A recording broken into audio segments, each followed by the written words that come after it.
Hey everybody, welcome to the In All Things podcast. It's time to see God in everything. Hello everybody, welcome to a brand new episode of the In All Things podcast. My name is Mitch Frost. I'm here with Pastor Steve Markle. Good morning, how are you? I'm good. How are you this morning? I'm good. It's a rainy day, but Yes. that's okay.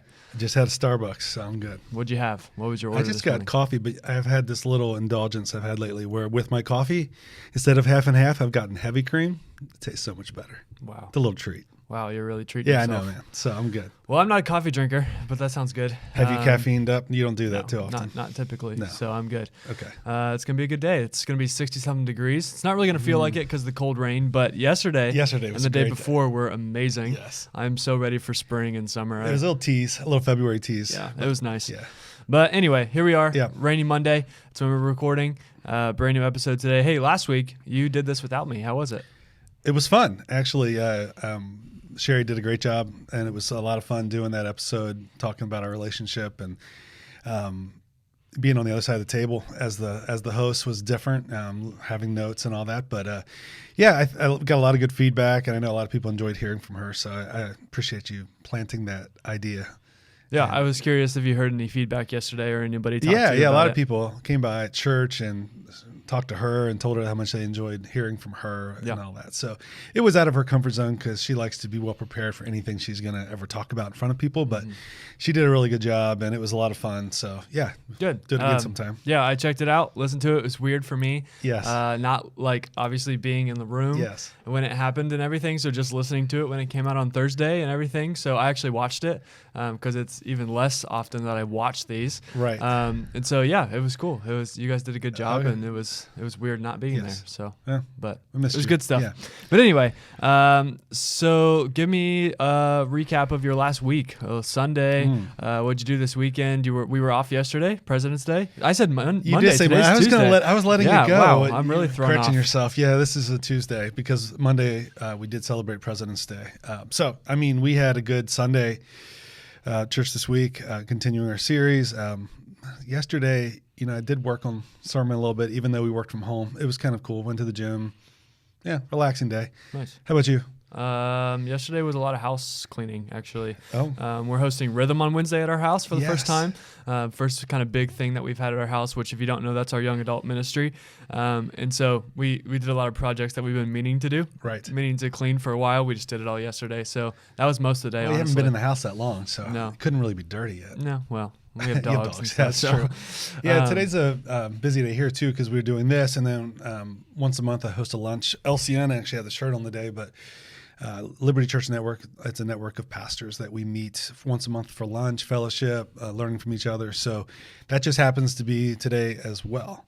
And so there's like 34 of these networks that meet across the United States. And so we get to host one here, and it's a great time. Got about 10 to 14 pastors coming today. So that's today as well. Nice. Yeah. And last week we were at Liberty. Yeah, speaking of University. Liberty Church Network, So yeah. we're with LCN, actually. We were Yes. there for a couple of days recruiting some interns. So that was a unique That experience. was unique, fun, but challenging and all. We had a great time. Liberty University is just an amazing school. That's where I graduated in '92, and it is like a city now. It's I guess the largest Christian university, and the campus is awesome. The students, for me, I don't know about for you. The best part for me was when we went to the Wednesday night. They call it Campus Community, and they have it's an optional worship service. But there was like 8,000 students there, and worshiping with them was amazing. Just seeing people aged 18 to 22 giving it all to God, and so that was an awesome time. And sure. our goal was to connect with students. Like, what are we doing this summer? We're trying to have 2 interns this summer, a worship ministry intern to work with Jared, and then a student ministry intern to work with you for 10 weeks this summer, giving them the experience that they need in order to prepare themselves for their future, but also to give us a little boost. So we got some candidates, not as many as we thought, but we got some sharp candidates. So we're excited about that. Yeah, it's exciting to continue that process, and I know we're going to sit down and FaceTime a few of them this week. So How was that for you last week? Good. It was good. Yeah, definitely definitely the highlight was that Wednesday night was really, really cool. Just to, like you said, it is optional. So to see thousands and thousands of students come fill this arena on a Wednesday night just to worship and listen to a message was pretty invigorating. It's pretty exciting. It was. And so that was really, really cool, really special. But besides that, it's such a cool campus and community that Liberty has, and I've been there a few times, but it was just awesome to go back and hang out there for a couple of days. And even though the week presented itself with some challenges that we didn't see coming in terms of recruiting and things that came with that and what the week was for and all of that, I'm excited for what the summer's going to hold and what it looks like now. Yeah, so I would say it was a learning experience for us and for organization. Like, it wasn't just our organization there. They call it Church Advancement Week. And they're trying to connect churches with students, which is great. And but what we found out is they had one also in the fall, and a lot of students already had this summer figured out. So the pool of students looking for something 3 months from now isn't as big as we thought. Right. But we have some good prospects. So anyway, that was fun. Yeah, that was a unique, different week for us to go out of town and things like that. But we're back. Here we are. Like you said, this past Sunday, we continued our series, Peopleology. And then this upcoming Sunday will be the last part, right? Yes. What's this last part going to be? The fact that Jesus prioritized people over everything. Okay. Are you excited? How do you feel about the ending? I'm really excited about it. I worked on it yesterday, and I've been getting these emails about this app that's for pastors called Sermonary, a way to prepare your messages. Like, it's not using Word or Google Docs or Evernote. It's another thing designed specifically for sermon prep. And I thought, I'm going to try it. So I started on it yesterday, and it's pretty cool. I really liked it, but it's all web-based. So I came into the office at 7 this morning to finish working on that, and the website is down for maintenance. Nice. And I was like, so I can't even access all the material I wrote yesterday. I'm like stressing out. So I'm emailing them, and they're like, it'll be up in a few hours. They're doing a major upgrade. I was like, okay, if my material is gone from yesterday that I spent all those hours on, but I'm excited about it because it's kind of just, I think, a good way to encapsulate the whole series. We've been talking about people and how Jesus treated people and how he taught about people. And this one is just about people are more important than everything else. And I think I'm going to hit on some things, not going to give the whole sermon away here, but hit on some key areas. Like, we have agendas. Sometimes our agendas become more important than the people in our lives. And the agendas aren't wrong, but people matter more. And one thing I may allude to is just, I've always liked, when I heard Andy Stanley say it, pastor of a mega church of like 25 to 30,000 people, he says, when you have this many people, you can't sit down with each person that wants to talk to you and have conversation. He says, but he forces himself on a regular basis to do a funeral or a wedding or have a meeting or just hang out for dinner with somebody in the church, just to remember that it's about people. And you can have a big agenda to grow a big organization, but it all comes back to ministering to people one-on-one. And Jesus did that. Like, he had an agenda to seek and to save the lost. But he spent time with people along the way. He didn't let the big picture stop him from being with people. And so I'm looking forward to this. I've loved this. I've really enjoyed this series. Yeah, it's been, I know we talked about it before, but it's been different. It's been something that we haven't really done before in terms of a broad scope of relationships of all kinds and what Jesus has to say about them. Right. But it sounds like it's going to be an awesome ending. And one thing we're going to try to do more and more on this podcast is we're going to focus the conversations that we have, whether it be with the guests that we bring in or each conversation that we have kind of goes with the series that we're doing and the topic that we're talking about as a church as a whole. So this whole last month, we've been really focused here on the podcast about relationships, right? Whether it be you and Sherry sitting down and talking about your specific relationship, or I'm trying to think of some of the other conversations that we had before that, but we do this every week, so it kind of gets jumbled. The circles of influence, but we've been talking and running in this idea of people. And even on this podcast, the church as a whole, we've been talking about this. So today is kind of our last part of this. I want to talk about people some more. Okay. And I want to talk for just a little bit about the concept of vulnerability and where that is needed and how much that's needed in the relationships that we have. And this is a really real and applicable conversation that we can have about our relationships because it directly impacts the relationships that you have. It could start right after you listen to this podcast episode. You could go and start to put these things into practice of being vulnerable with other people. So that's what I want to talk about for a couple minutes today. I want to pick from your brain a little bit and figure out where you've seen yourself being vulnerable in different relationships, the benefits of that when that's become too much, just all the different types of things that come with vulnerability. And this applies to relationships of all kind, right? Like this is, in marriage, vulnerability is important. With your friendships, this vulnerability is important. With your parents, vulnerability is important. So this is a really important conversation, I think. And one of the best quotes, very simple, but one of the best quotes I've heard on this idea of vulnerability is vulnerability promotes proximity. Give me your initial thoughts on what that means. Promotes proximity? Oh, I'm not sure I've heard that one before. I mean, proximity means you're in the same area, right? Together. So vulnerability. I think you want to be with people that you feel comfortable being vulnerable with. You want to be in the same area as them a lot. So like if I'm vulnerable with you in our friendship, then I feel closer to you. I feel like I can trust you more and vice versa. So I think that we need that in our lives. We need close relationships. We've been talking about that. Like nobody's made to live in isolation. And so I think some of the most isolated people that I know are the ones that never are vulnerable to anybody.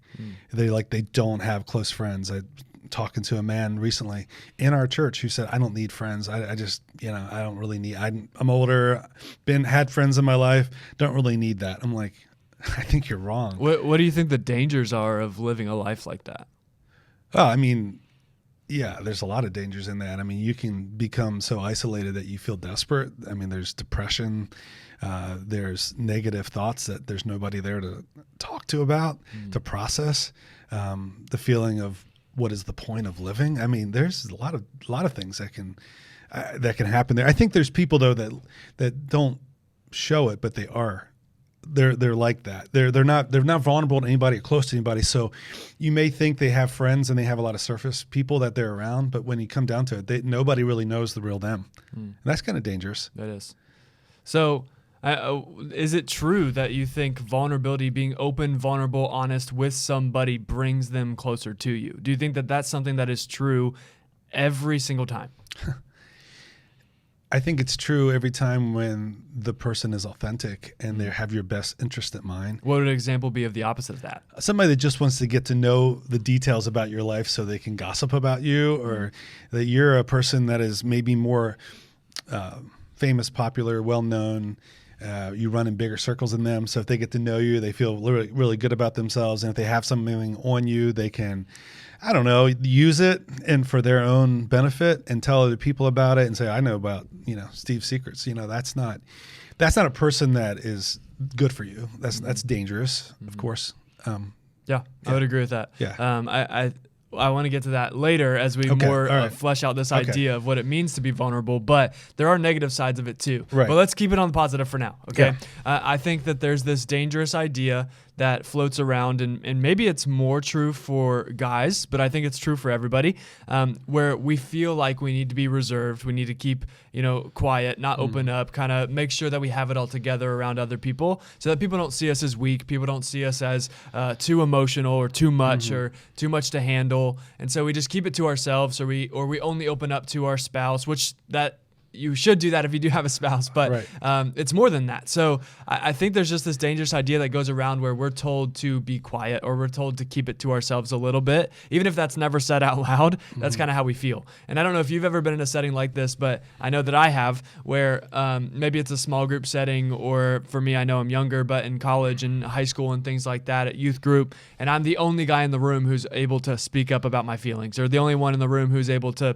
answer a question. Everybody else is just kind of sitting there with their arms crossed and too scared, or don't really want to share, or don't want to open up. What are the dangers of that? I feel like when we do that, we're robbing ourselves of the opportunity to grow and develop and learn with other people. That's what I think. The dangers of being those people. Like you would say, if you're the person that's sharing, you're doing the right thing and they're not doing the right thing. I would say so. And I'm similar to you in that I'm more of an open person, but there is like a layer or a line that we don't cross. I mean, you and I both speak on the stage, you don't share everything with a crowd, but you have people. But then, there's different settings. I think that, but I think you hit on something that guys are less likely to be open.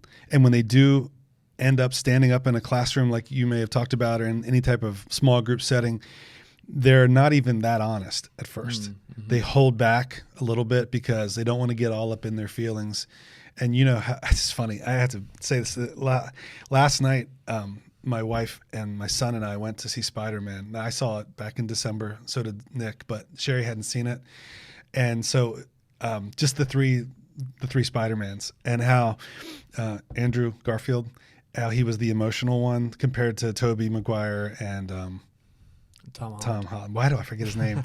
He's the best, but it's just funny because he was all up in his feelings. And there's one moment where the three of them were talking, and he's like, "I just love you guys." And the other two guys, what do they say? Thank you. Thank you. And I just thought, that's where a lot of guys are. They just don't want to get open about their feelings of vulnerability and how relationships go that way. But I think in a setting, there has to be some way to make people feel more comfortable doing that and being open.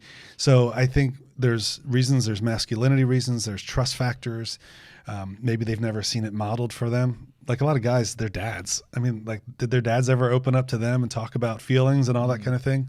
So I think maybe we don't want to just talk about guys, but I think that is something you're asking there, and I think that's definitely an issue. Mm-hmm. But I think broadening it out as well. Guys, girls, anybody has maybe different experiences where they haven't been raised in a setting where they can be emotionally open or vulnerable, or maybe there's also the conversation of different personality types. We have introverts and extroverts, and people who are naturally more open book, and people who are more closed off. And where do you think this comes from? This fear of what's going to happen when we open up. This fear of, man, if I share this or I talk about this or I'm a little bit vulnerable or emotional, man, things are not going to go well. Where does this fear come from? What do you think? I mean, it could come from being burned. I mean, that's one way. I mean, people get burned and then they never want to open up again. It could come from the fear of the world that we live in today, where everything gets videoed or recorded or talked about on social media. There's so many things that could happen if I open up. If it's something really serious, I could, get in trouble with my, and whoever it is. It depends on what age you are and what you're doing in life. I could get in trouble with my spouse, get in trouble with my friends, get in trouble with my job. So there's always these repercussions. If I really open up and am honest about how I feel, about what's going on in my life, there's all these repercussions that I could face. So therefore I need to be really careful. And I think there is a sense, because I've been, and you probably haven't too, been in settings where somebody was opening up and you're like, oh, you shouldn't be opening up this much in this setting because this might not be a safe space. So you think that the fear sometimes that we all have it at different levels, maybe. Maybe people like us have it less. We're more open book than other people, but you think this fear exists for everybody to a certain degree? To a certain degree, of opening up? Oh, sure, to a certain degree. So you think we all struggle with it, right? So maybe this is not I think some struggle more than others just because of their personality and the way they were raised, the experiences they've had, all that stuff. So maybe the first part of this conversation that we're getting to is we're setting the stage that this is a problem that we all deal with to some degree. I would agree. Right. So that's actually even more interesting, because some of us deal with it in the sense of we never open up, and some of us deal with the sense of we open too much. Right. So we all struggle with this thing to some degree of vulnerability. Where's the line? How much should we do it? Do we need to do it? When should we not do it? That kind of conversation, right?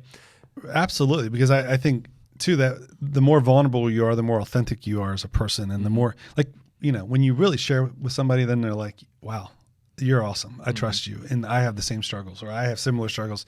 I can talk to you. So, yeah. Are you ever wary of people who come off as perfect all the time?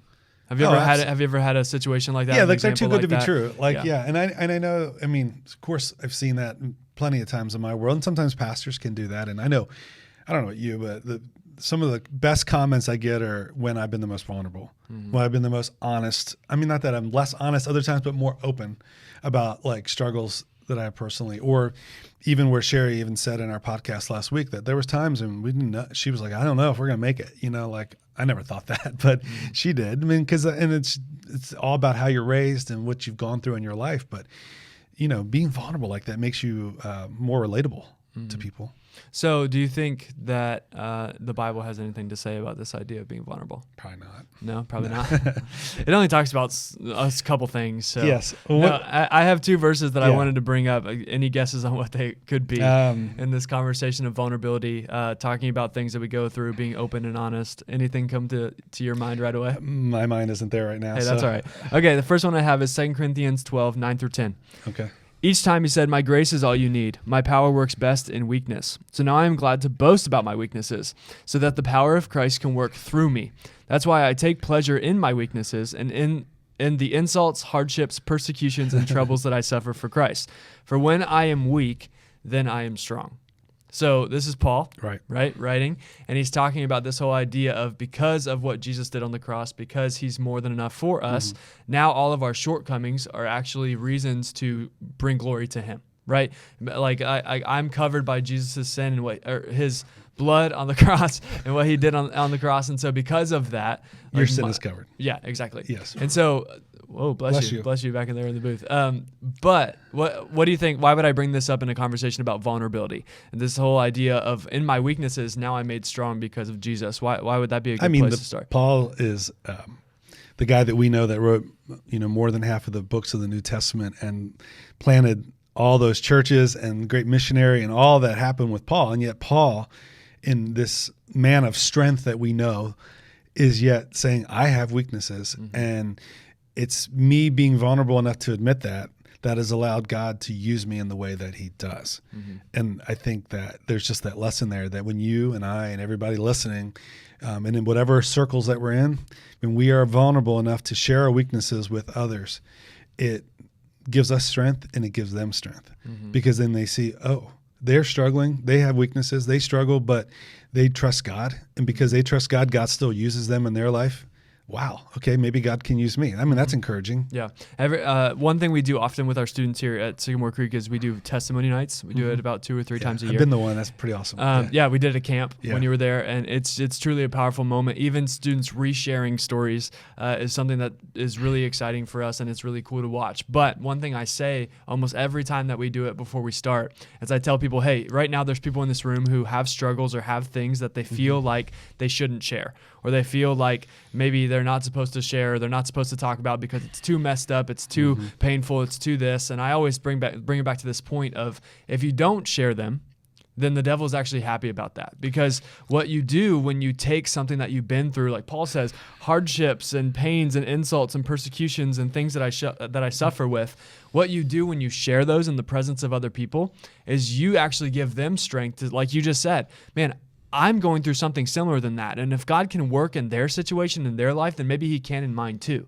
And if we keep it to ourselves and we're too closed off and we're too proud and we're too whatever we want to call it to not share and we're not vulnerable about it, it's actually giving that struggle or that sin or that temptation or that hardship or past whatever more power in our lives because we're keeping it to ourselves. But when we share it, it actually sheds light on it and the devil goes, dang it. Yeah, I thought I was going to have that in their life so that they would be too shameful to ever admit it, talk about it, use it as a way to boast about God. And now they're using it in the sense of God worked through this in my life. Like I never wanted them to do that. Right? Yeah, I think that's great. I think that there's really 2 things you're talking about when we're talking about sharing. We're talking about personal struggles in sin, and we're talking about hardships in our life that maybe are not our fault, right?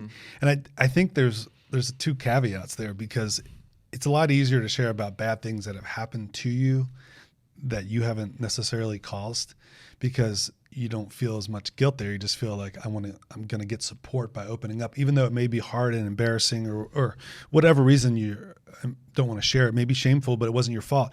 But then I think it's another level of talking about sinful struggles that we have too. So I think that some people are maybe okay with being vulnerable in one area, but not in the other, right?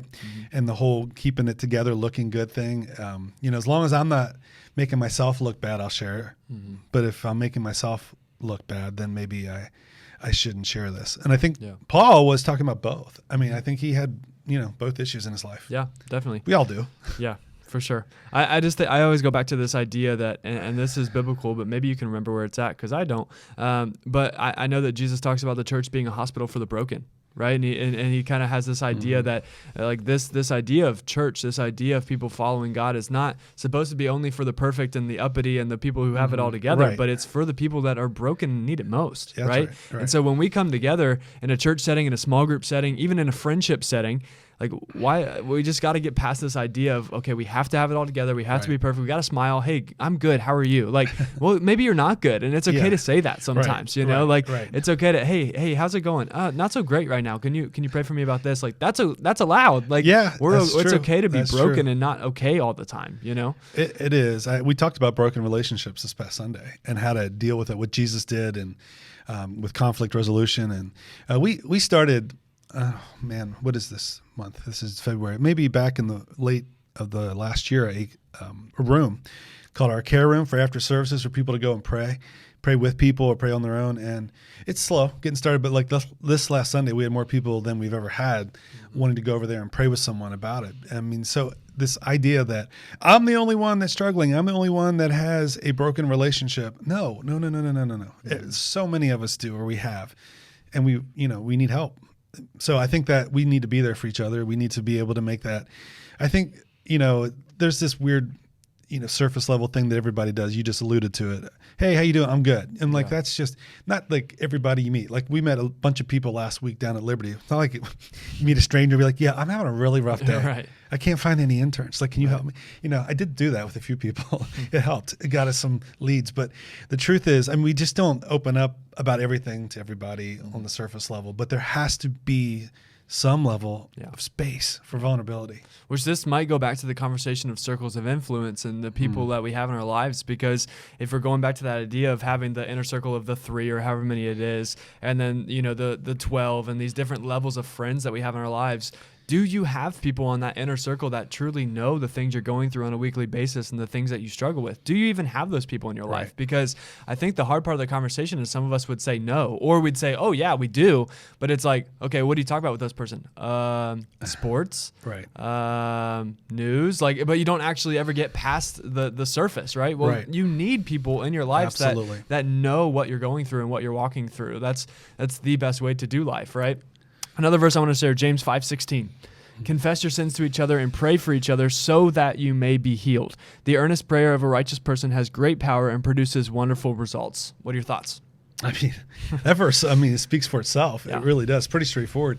Do you have anybody in your life that you can confess your sin to? Now, we don't believe you need to go to a priest or a pastor and confess your sin, but there's this biblical precedent here. James tells us to have a brother or sister in Christ, somebody who is a believer, that you can say, hey, I am struggling with this, and they will pray for you. They won't judge you. They won't say, well, man, I don't have that sin or really any in my life. No. Yeah. Usually, you know what happens? Usually when you confess something to a close friend, what do they usually do? They usually confess something as well. Yeah. And boy, it opens up, it brings light to darkness in our lives. And sometimes just saying it out loud is such a relief. And then to actually take a moment and pray for each other. I know it's always something that I think we can do better at, like just praying on the spot for one another. And it makes a huge difference, because then you have somebody in your life that you can say, hey, how's that going in your life?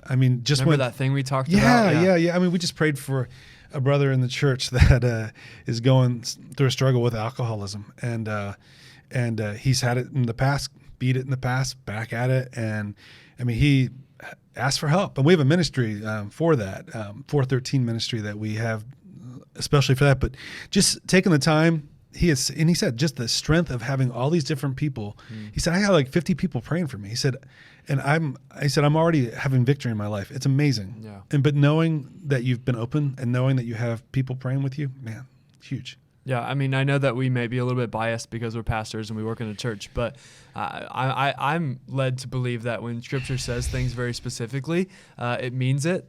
Yeah. Right? Yeah. And when I read this in James, confess your sins to each other and pray for each other so that you may be healed. What that says to me is, okay, it's not this formula that's going to be perfect every single time with no flaws, but what it means is if we're actually practicing this and doing this, we're going to see results. Yes. It wouldn't be in the Word of God if it wasn't true, right? 100%. And so sometimes with real relationship verses like this that are saying, do this and you'll feel this, do this and this is going to happen. Why don't we actually put that into practice, right? What would it look like if we had people in our lives that we were actually confessing our sins to and praying for and praying with, right? It would change a lot of things, I think. So this brings up the conversation. It's a churchy term, I guess, of accountability partners. What's your experience with something like this? Yeah, I think the best ones have been natural.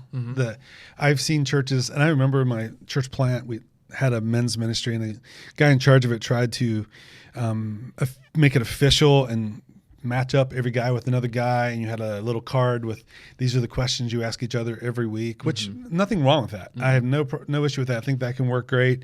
But if there's not this level of trust with one another and relationship build up, like over time, like I'm not going to open up to somebody I just got matched up with. I don't know what they're going to do with that information. I'm not going to be super honest because they could hurt me, so I think though in our lives, we should be able to answer that question. Like, who are you accountable to? And if you can't say you don't have any names of people that that you could confess, like, do you know somebody you could confess something to right now that would love you through it? And I think for you and I, and for all men, it's not beyond our wives.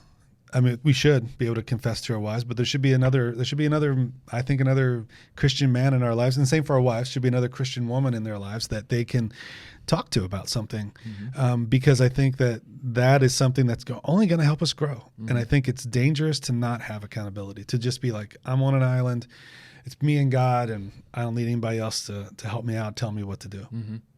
Yeah, when I was in high school, I was struggling with some things that I just couldn't get past. And I remember my youth pastor just kind of saying, I know it's kind of awkward, but I need you to find somebody that you trust, that's your age, similar stage of life, and ask them to be your accountability partner.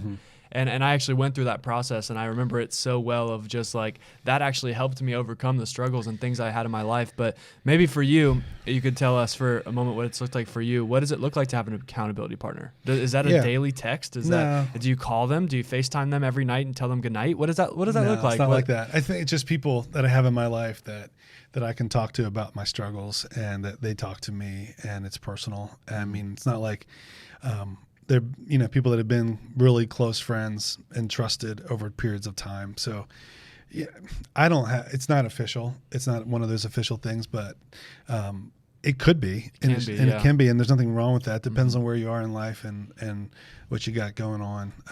So do you have that right now? Would you say? Yeah, I would say so. With a friend or two right now, I would say, I would be able to go to them and talk to them about anything. And because there's that trust, that vulnerability, that time built into the relationship, that I know I could go to them and say, hey, I'm struggling with this again, or I just did this, or I need help with this, or I have a question about this. And I know that I could get honest, truth from them in a place of love. So, and that's encouraging to me. That's because I know when I am in those dark times or those dark seasons, or I'm stuck in my head and going through the things I struggle with, I know I have those people in my corner. Absolutely. Right. And that's what, like, for me sometimes is the distinguisher between if this struggle is going to overcome me or not, right? Because I know I have those people there that I can really text and talk to. Right. And so it's just, it's very, very, very important. Some of those people for me could be somebody I haven't really honestly talked to in a month, but they're right there, and I could get in contact with them in a heartbeat and talk to them about vulnerable things. Very, very important. So as we wrap this up, we'll get back to that in a moment, of real applicable steps to take to actually do this. But I want to talk about for a moment what it looks like when vulnerability becomes too much. What are the ways, or the times, or the circumstances, or the relationships when vulnerability or being open or talking becomes too much? What do you think? I don't know. Have you had those? I don't know. Maybe a little bit. Yeah. I don't know. I think it really depends on you and the person and the level of the depth of relationship.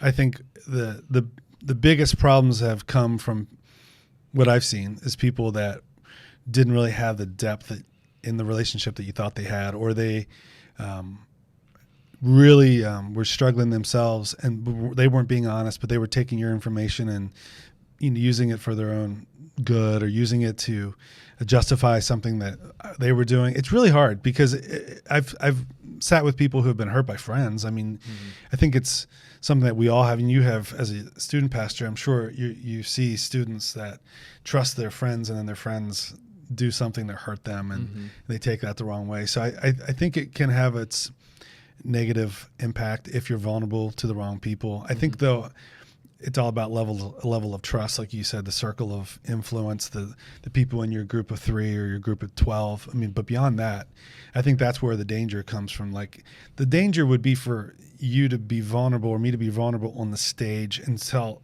our biggest struggles necessarily with the congregation all the time. Like, that's not saying you shouldn't share struggles, but to be like just like an open book about everything that's going on personally and every thought you have, like, that's not necessarily appropriate. People can take things the wrong way.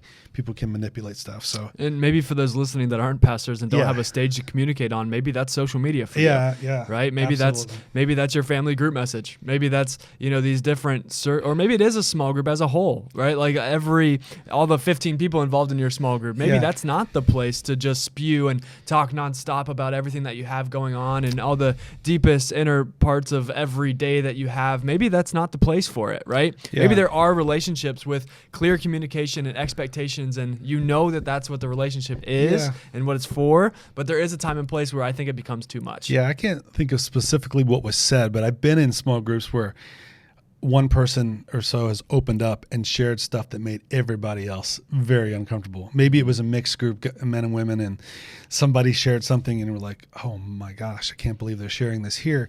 And then what I notice is they share again and more open. And then some people stop coming to group because it makes them uncomfortable because they don't want to know this stuff about that person.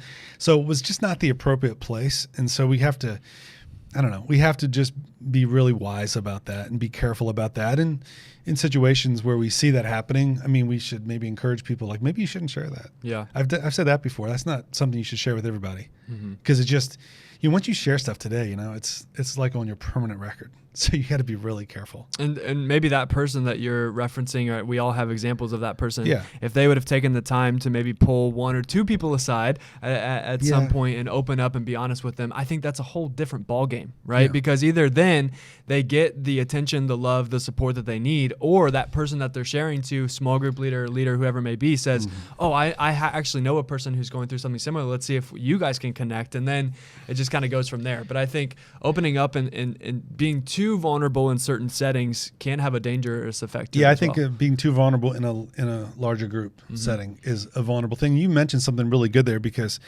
it can come up the chain a little bit when there's an issue somebody's struggling with, but I don't even have to know the name. Sometimes people say, hey, do you know anybody that could help somebody that's struggling with this? They don't tell me who it is, and I don't need to know but I do know people that have struggled that would be open to helping somebody. So vulnerability. I mean, I believe we all need it, or it's like going through life with all this stuff in darkness hanging over your head that you never get to talk about. And some people are like, I'm just an introvert. I don't need to talk. You need to process, and you need somebody. Yeah, I mean, we were not created to do life alone, and we could do life with people. If you're not watching, I'm doing air quotes. You can do life with people, as in you see them at work, or you see them online when you're playing a game and things like that. But that's not really doing life with people. You need people that are invested in who you are and are checking up on how you're doing. Really, I mean, you need that. Yeah. But last thing that is kind of on the negative side of being vulnerable. Have you ever had a situation where you've been vulnerable to the wrong person, in the sense of that person has taken the things that you've told them, and the next thing you know, man, other people know about it, and this thing that maybe you had in confidence, or you thought you had in confidence with this person, now other people know, or maybe it's been twisted to something that it never was. Have you ever had a situation like that? That is a great question. I think I've been fairly careful with that in my life, because I can think back to who those people are. And I think back to those key people in my life, and I can't think of a time where one of those people really burned me, and which is a great thing, I guess. If there was something, it's not in a major way. I mean, of course, been burned by people and been hurt by people who I thought were my friends, but not in a way where they took something I said in a vulnerable moment and manipulated it or hurt me by that. Have you had that? I would say so. Yeah. I think going back to the conversation I think we had 2 weeks ago of me at one point trying to be friends with everybody. In high school, I really struggled with that, and it got to the point where I actually went through a couple of different things in my life that were not ideal, and I went and told a bunch of different people about it. So then a bunch of different people knew, and a bunch of different people were talking about it, and a bunch of different people knew different things about it, and it just became this whole thing. Right. And I was too vulnerable to too many people about things, and it didn't end well. And Yes. I've also had the situation of being vulnerable vulnerable with the wrong person, and what I was vulnerable about actually got twisted and then told to other people, and it didn't end up being good either. So I think there is a negative side to it. Absolutely. And I probably have blocked things out in my mind that have happened. I mean, in years past. I think as you get older, you're already, I mean, I've seen you the last 5 years, but I've seen you grow in that in your life. You've learned, you know, it's like, you know, and a lot of times in high school, depending on your personality, you're more open and you share things, and then you realize, oh man. Yeah. So I've definitely grown in that a little bit of not being vulnerable with everybody all the time. Like I used to very much be that way, and I thought it was a good thing. Yeah, I know. and to some degree it is. I yet again, I think going back to the point of we need to be vulnerable and we need to be open and honest and process our emotions, but not with everybody all the time. Right. Because sometimes that can go down the wrong path. So I've been there for sure. Absolutely. And so I think that's a very important thing to add to this conversation is of don't just, hey, the first time you meet somebody, jump in and tell them everything about your life and your deepest, darkest struggles. Probably don't start there. Isn't that weird when that happens? I've had that happen. And I'm like, wow. So, but take the time to know the person, to trust the person, to build up that expectation, to create, you know, this real relationship with that person, and then say, hey, we're friends, or we're more than friends, and I have this thing going on, and I'd really love to share it with you. Yes. And if it's the right kind of friend that you need in your life, and for that moment, they're going to say, okay, and like you said, they're probably going to share back, and it's probably going to create this back and forth and this healthy emotional processing of two people that are broken, right? Yes. So, okay. Let's transition into the landing part of this episode. What are some real things that people can do to take this idea of the need of vulnerability? Vulnerability promotes proximity. What can they do to take that into their real lives, their relationships, and actually begin to live like it's true? What do you think? I think it does go back to the beginning of our series, talking about circles of influence. We already mentioned that today, but if you can't name people right now that you can be vulnerable with, that's a problem. And what do you do if you can't name anybody? What if you're like, I don't have those people? Where do you start? Well, you need to start making friends. You need to do better at that. And if you're in the church, you need to be in a small group, because that's where it could start. I mean, you can't just walk up to somebody randomly at church and say, you seem like a really nice person. Or, you can't go up to one of us. Well, I mean, you guys are, pastors, so I want to be accountable to you. And like, we can't do that with everybody. So it takes some time. You can't just expect it to happen tomorrow, but you got to get yourself in some places where you're around the right people, where you can build those relationships up, and don't expect it to happen overnight, but start working on it. So you can't just be isolated and expect it to happen. Yeah, definitely. And then once you find those people, right, you get that one or two friends, or however many it may be, and you start to say, okay, this is the people that really are moving in the same direction as me. They have similar faith and beliefs that I do. They're supporting, encouraging me, all of those things. Once you get those people, what's the next step? What would you say? I mean, I don't think it's necessarily a formal thing. I think if you're a relational person, somewhat it naturally will happen, because I have that relationship with all three of you guys in this room. I mean, like, we work together, so we do life together. We talk about work things all together, but I've been vulnerable to each of you, and I think each of you have to me as well, just about life and feelings, and those things just bond you with somebody more, but it takes time and it's natural. I think it's just not one of those things where you have to try to make it some weird official documented accountability thing. I think that's kind of I think it's awkward. So I think it shouldn't be awkward. It should be natural. Yeah. I think we need to be intentional though about finding it. Yeah, it's going to require some effort sometimes. Yeah, put yourself in the circles where you're going to have people around you, that's right? One of those words we've been hitting on a lot this month is being intentional. And a lot of times we're just like, I don't know why everybody else gets to have people to be vulnerable with, but I don't. Like, no, you have to work at that. Yeah. It's not just going to show up and fall into your lap. Right. Odds are. It might, but it probably won't. You're like, man, I like this person. We're becoming friends. And then all of a sudden, like the first, you got to ease into it. Yeah. Yeah. That's good. So I would say start there. It takes a little bit of effort, but find the people in your life that you need to be around, and maybe have hard conversations with people that are not leading you in the right direction. That's one thing we're talking a lot with students right now, is having those conversations of when to put distance between you and other people. But for people that you need to be around, have the conversations of, hey, I really want to lean into this relationship and be closer. That's okay to have that conversation too. Right? Yes, absolutely. And I think if you're thinking about a person and wondering if they're the right person, would you be comfortable asking them to pray for you for something. And if you don't think they would pray for you, then they're probably not the person to share that with. Like, you need people in your life that you believe that would actually pray for you and not just want to hear or not just say I'm praying for you. Not just say it, but actually not just want to hear your dirt or your hard times, but they actually, you sincerely, and you'll know, because then there'll be the same people that text you and ask you how it's going and tell you that they're praying for you and actually pray for you and with you. Yeah. So seeking out those people in your life. Yeah. It's not easy. It maybe sounds easy for us. It's not always easy, but we're around Christian people all the time. We are in our jobs and what we do. I know everybody listening is not. So it's not as simple in their world. Yeah, and I think it's the cliche that comes with the conversation of relationships, but become the person that you want to be in a relationship with, right? Friendship, more than that, whatever. Become that person, right? Yeah. Be the one who's praying for other people and reading your Bible and doing the things and putting yourself in the position to where you're going to attract the people that are like that, right? Well, Sometimes that's how it goes. You can be the initiator. You might be the one that wants to open up to this person, but you might be the one that says, hey, is there anything going on in your life I can pray for? And that just opens the door. Boom. And then they share, and then they're like, what about you? And then you share, and it's like, oh, wow, this just got started. The natural process It is happens. there, right? It's not, So it's maybe for some of you listening, it's time to take that first step. Be the one who's going to go up to a friend or somebody and just say, hey, I've been praying for you. Is there anything I can, pray for you specifically? Is there anything you have going on? And just see how that conversation goes and maybe lead it and be open and honest and see if they respond. Yeah. Right? And sometimes there's somebody that's a friend or an acquaintance, you have their number and they're on your mind and like, I wonder how they're doing. Like, text them. You never know what can start something. And sometimes I think we just hesitate, and sometimes God puts people in your mind for a reason. I've seen that happen so many times in my life, and I just try to, like, if God brings somebody to mind, just text them in the moment, say, hey, what's going on? Can I pray for you? There's something going on, and you never know what that will lead to for you or for them. So yeah, absolutely. Well, any other closing thoughts on this conversation of vulnerability and the need for it and what we need to do in order to get closer to other people in our lives? I think we've hammered it in pretty well to the point. I mean, I think I think that everybody knows what's needed, and some people are like sitting there watching thinking, yes, I agree 100%. And some are like, I don't know. And some are like, I want that. I don't know how to do it.